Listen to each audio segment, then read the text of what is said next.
Bismillahirrahmanirrahim. Assalamualaikum warahmatullahi wabarakatuh. Kami dari kelompok 4 akan menyampaikan materi tentang pembagian hadis yang diterima menjadi diamalkan dan tidak diamalkan. Disusun oleh Farah Nurul Ain Syahira, Dayang Nur Aisyah, Fatur Rahman Hasan Yuda Negara, dan Marsa Amanda. Untuk pemateri pertama yaitu Dayang Nur Aisyah, saya persilahkan. Yang pertama ada muhkam. Pengertian muhkam menurut bahasa artinya yang dikokohkan atau yang diteguhkan. Dan menurut istilah ilmu hadis, muhkam adalah hadis yang diterima yang maknanya tidak bertentangan dengan hadis lain yang semisal dengannya.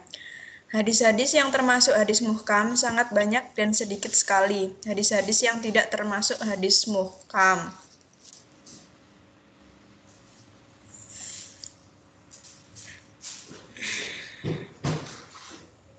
Yang kedua ada mukhtalif. Pengertian mukhtalif artinya yang berselisih atau yang bertentangan. Sedangkan hadis mukhtalif berarti hadis yang bertentangan. Para muhadisin terkadang menyebutnya dengan muskil al-hadis, yaitu hadis-hadis yang lahirnya bertentangan dengan kaidah yang baku, sehingga mengesankan makna yang batil atau bertentangan dengan nas syara' yang lain.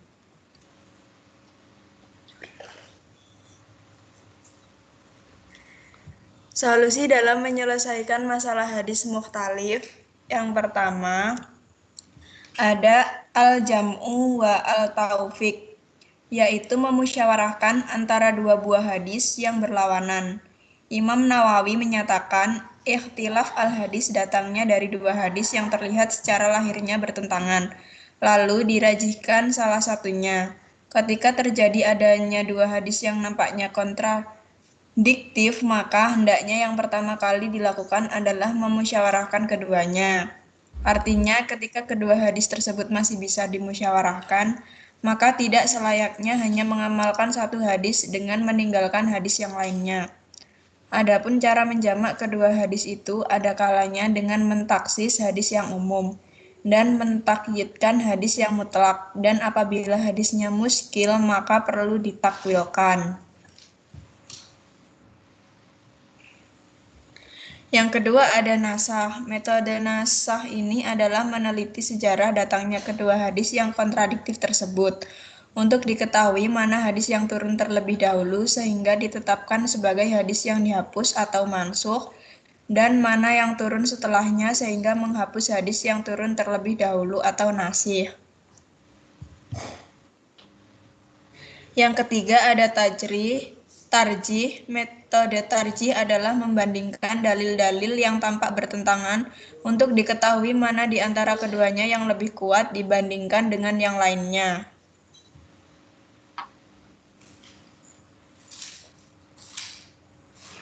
Yang keempat ada tawakuf. Tawakuf yaitu meninggalkan untuk beristidlal dengan kedua hadis yang disinyalir saling kontradiktif dan pindah beristidlal dengan hadis lain.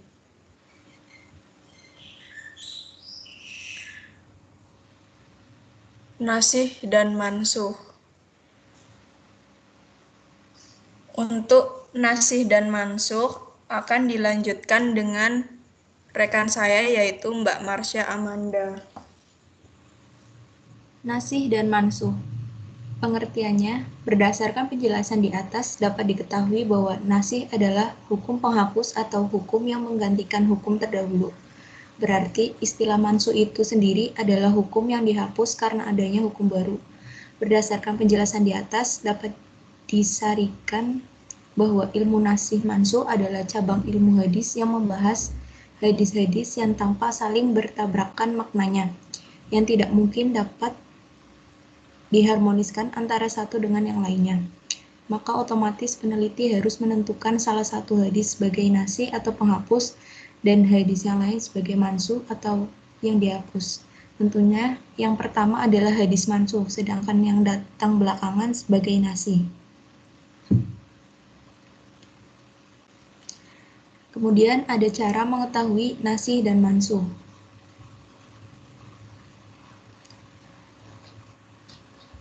Yang pertama, pernyataan atau keterangan Nabi sendiri. Yang kedua, keterangan dari para sahabat.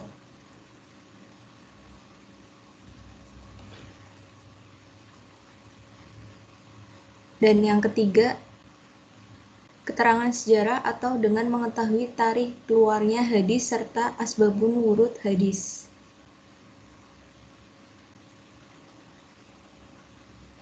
Kemudian bentuk-bentuk nasih dan mansuh. Yang pertama, nasih hadis dengan hadis.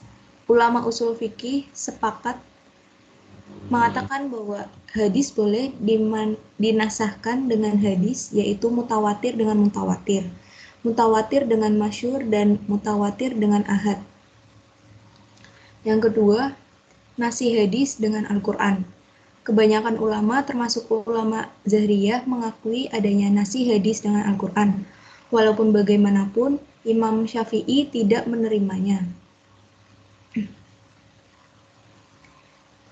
Kemudian, yang ketiga, nasih Al-Quran dengan hadis. Jumhur ulama termasuk Zahriyah mengharuskan nasih hadis dengan Al-Quran, sementara Imam Syafi'i mencegahnya. Bagaimanapun, golongan Hanafiyah hanya mengharuskan nasih Al-Quran dengan hadis mutawatir dan masyhur karena hadis tersebut tersebar di kalangan manusia. Yang terakhir, ada hadis yang dimansuhkan disetujui oleh semua. Oleh karena penentuan nasih merupakan perkara yang diijtihadkan, tentu sekali ada perbedaan pendapat ulama dalam menentukan sesuatu hadis itu dimansuhkan ataupun tidak. Tidak semua hadis yang dikatakan sebagai telah mansuh dipersetujui oleh semua pihak. Walaupun bagaimanapun, terdapat pula hadis yang disepakati oleh ulama sebagai mansuh. Sekian penjelasan dari saya, kemudian saya akan kembalikan kepada moderator.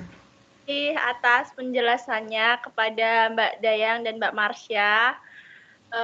Kami mohon maaf yang sebesar-besarnya jika ada salah kata dan salah penulisan kata. Sekian dari kami. Wassalamualaikum warahmatullahi wabarakatuh.